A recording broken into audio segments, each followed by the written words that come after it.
Okay, boys and girls, we are working now on our final paper. This is the Square One Art paper that you should have picked up from the school, and I sent instructions about that. So your name should be up here on a little label that we created, and this black line shows you where your artwork space starts. So all of this is what will show up on your stickers or anything that you order. And it says top right here, so you know that if you turn it around, if you make your artwork like this, then it's going to be upside down on everything that you order. If you accidentally do that, I need for you to email me if you've completely finished it and you realize that you did it upside down. Just email me so that I can help figure out a way to fix that. Okay, the first thing that we're gonna do is create a frame for this, because that will help us keep our work right in the middle of the paper so that we don't accidentally get it scooted over too close to the edge, because it does tell us right here on number 3 of making art that sells, and important details should be at least 1 inch from the edge of the drawing space. If you have a ruler at home, you know, just one of those plastic school rulers. I don't happen to have that kind at home, but I have this old ruler, so I'm going to use this. It's about 1 inch wide. Most of your school rulers are 1 inch wide, so that would be best. So I'm going to line it up with the black line that is the top of the page. I am using my Sharpie to speed this up so that you don't have a super long video. I would suggest that you do all of this in pencil first and then trace it in Sharpie. Okay, so I am going to draw a black line on this side of the ruler so that when I move it, I have a space right across here that is exactly as wide as the ruler is. And then I'm going to do the same thing on the other 3 edges of my paper. I can just barely see the white of my paper on that side.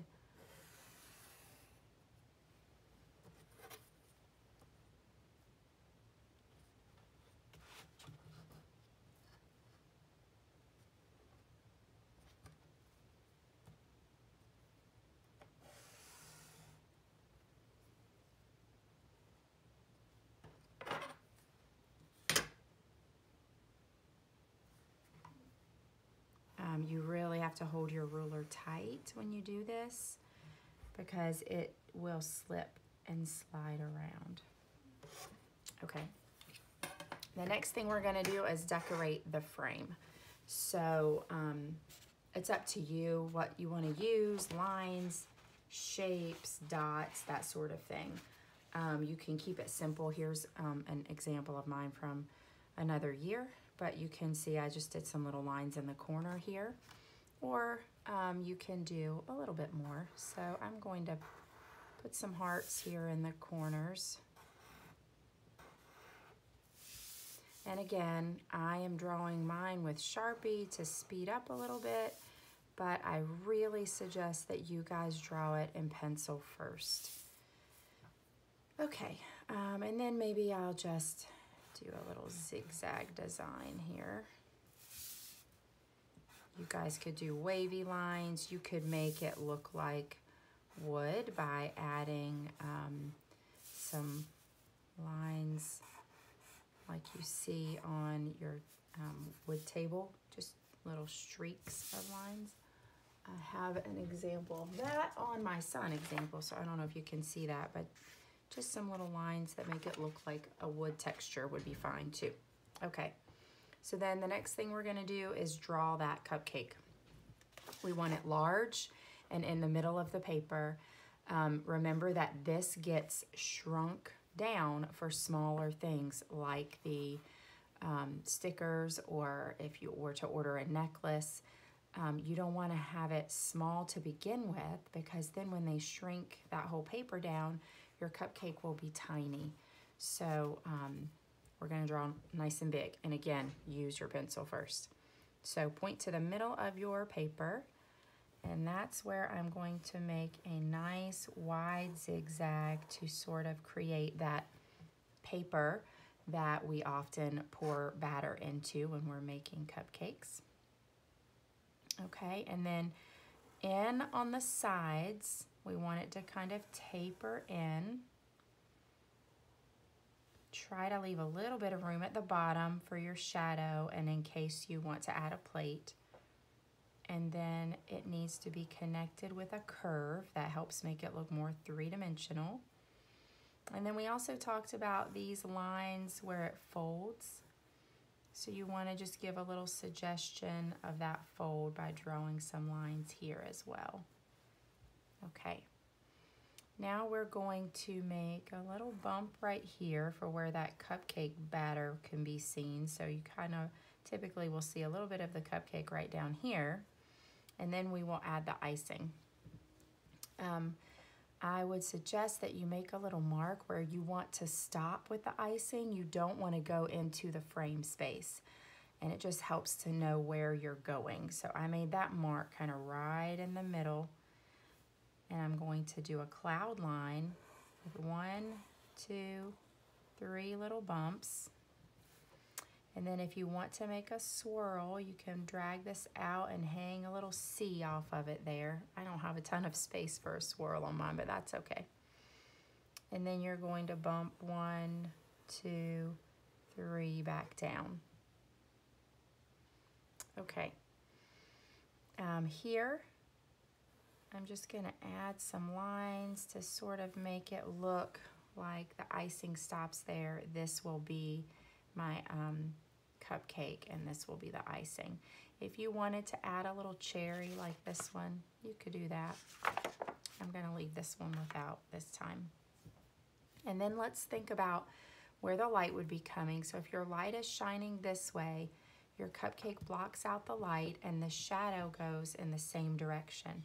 And remember that the shadow always touches the object that makes it.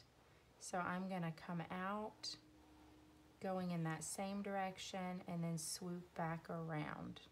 Okay, so there's a little shadow. And I also want to add my horizon line, or my table line. So I'm going to put the ruler here and draw that little background line that kind of helps my cupcake not to look like it's floating. Okay, now that is pretty much it as far as the drawing goes. Those are all the most important parts. Some of you may want to put yours on a plate. So here you can see I added that line for the plate, and then I also am showing the edge of the plate here.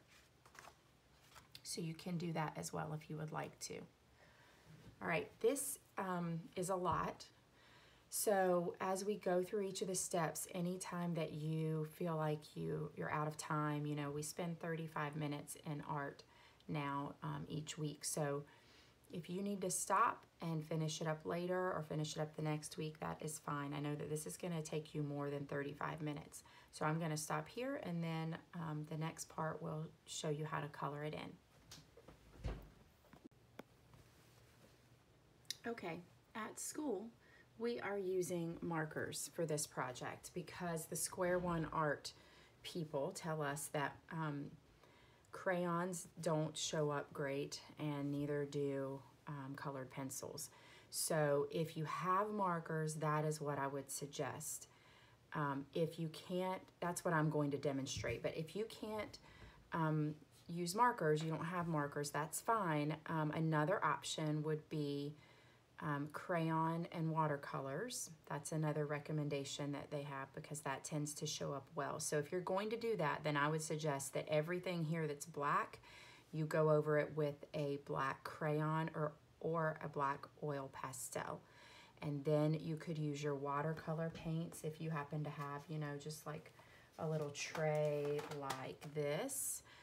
You could use that, or you might have something even fancier.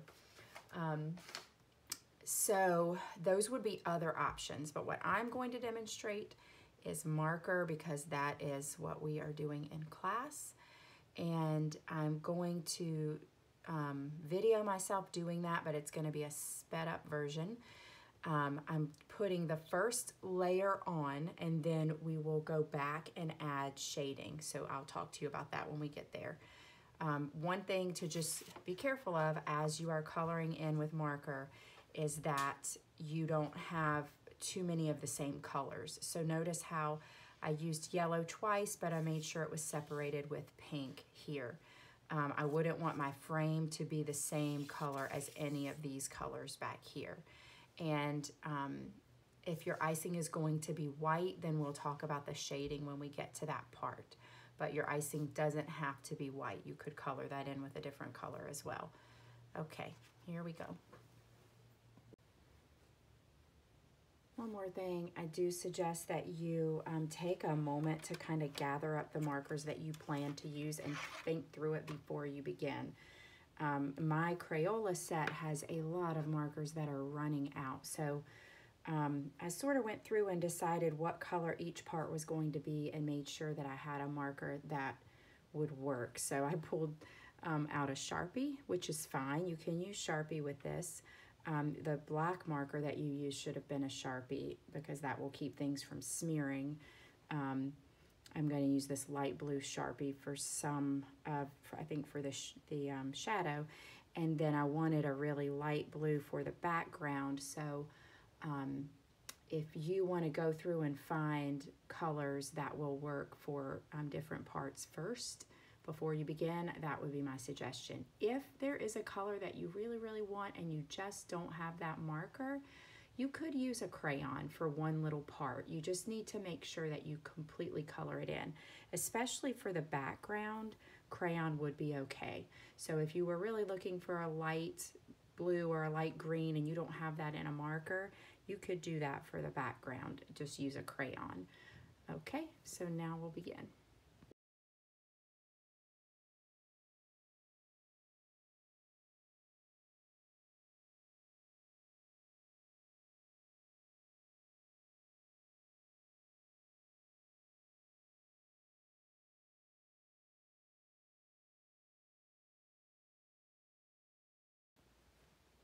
Okay, so I'm finished coloring in.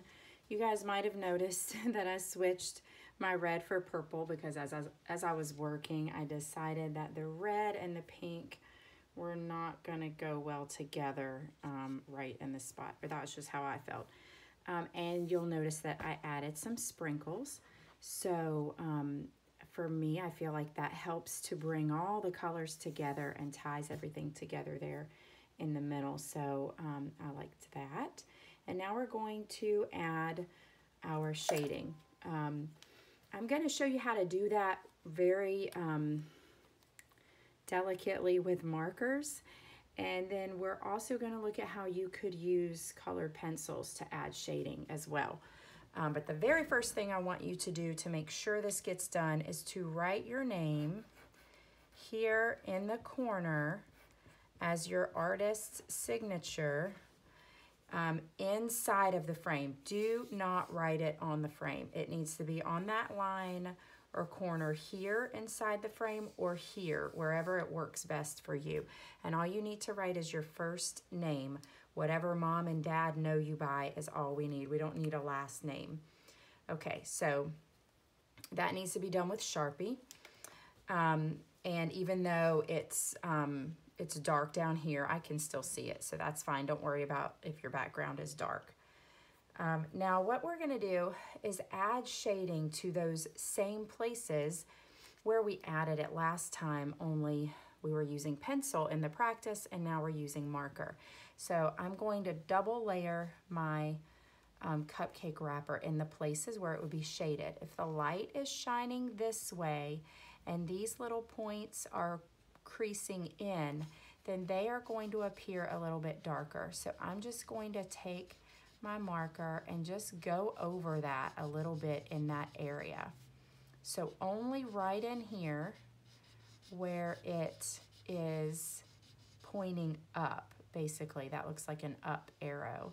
So right in that space, I'm just gonna go over it a second time with the same color, and that will make it appear a little bit darker. So it's a really light sort of way of shading it. And now over on this side, since it is the farthest from the light. It might appear even darker all the way down and maybe a little bit around here, because the fullness of the cupcake is up here, so that might block out a little bit of light down here. Okay, so I'm just gonna go back over that. And you'll wanna give it some time to dry and then go back and look at it and see if that looks shaded enough for you. We're just kind of getting a little taste of what it's like to shade something, so I think just a little bit is good. Now for my shadow down here, you guys might remember us talking about during the practice how most of the time your shadow is going to be darker where it's closest to the object that's making it. So I'm gonna go over here and make it a little bit darker.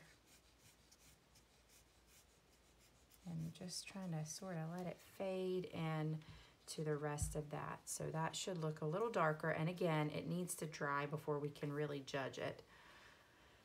And then finally, on the icing, if you used a different color than white, then you would do the same thing. You would use that same color just like I did down here in the spots that I'm about to show you on the icing. But if yours is white, I would suggest you get a very light colored marker. It could be a light blue like the one I'm using, or a light blue if you have one in the Crayola brand. I don't have that kind in light blue, but you could also use something like a peach or a yellow or even a really light pink would work for this, okay? We're just trying to show the spots where it would be a little bit shaded. You also could use a colored pencil for this. So let's see. I have one right here that's a really light pink. I could use that in the same places that I'm about to put my blue. So those are options for you to try. And if you feel unsure about that, you might want to practice it on a different piece of paper first. Okay, this one is very light, this kind of marker is, so I'm pretty sure it'll work fine. So remember we shaded right in here where the icing would kind of swirl or dip in, because those parts would get a little less of that light hitting it from this side.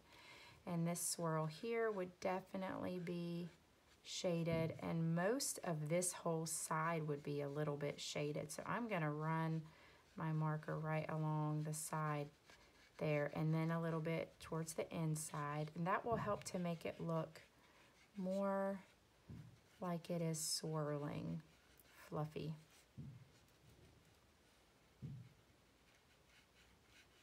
And then a little bit down here as well. So I'm kind of just going along the outline of it here, but not on this side because this is where the light is shining. And then if you wanted to come in a little bit towards the middle and make some sort of fluffy, puffy lines like icing, you could do that too. Again, don't judge it until it sits for a little bit and dries, because it's hard to tell. Like I can see down here now, these spots are starting to blend together a little bit more, so I know that I could come back and go over them again if I want to make that a little more dramatic where the shading is.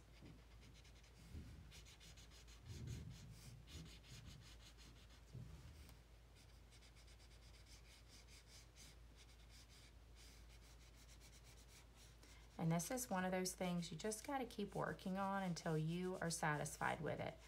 Give it time to dry, take a look at it again, and then decide if you want to do some more or if you're happy with it. I see a spot here that I missed where my cupcake was.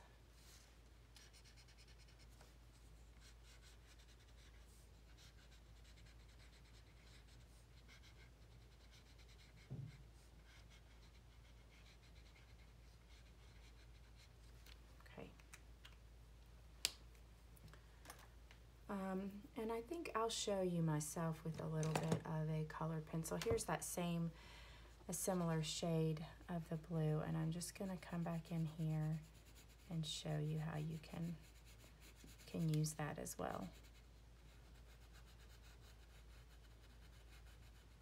Some of you might like that better because it builds up more slowly.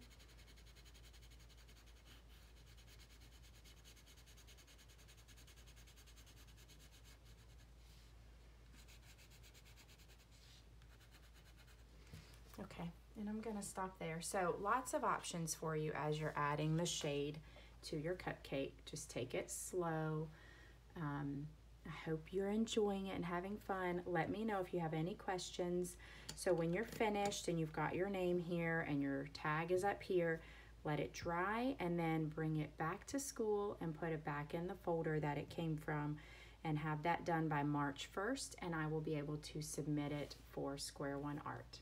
Okay, guys, I miss seeing you. I hope you're doing well. Bye-bye.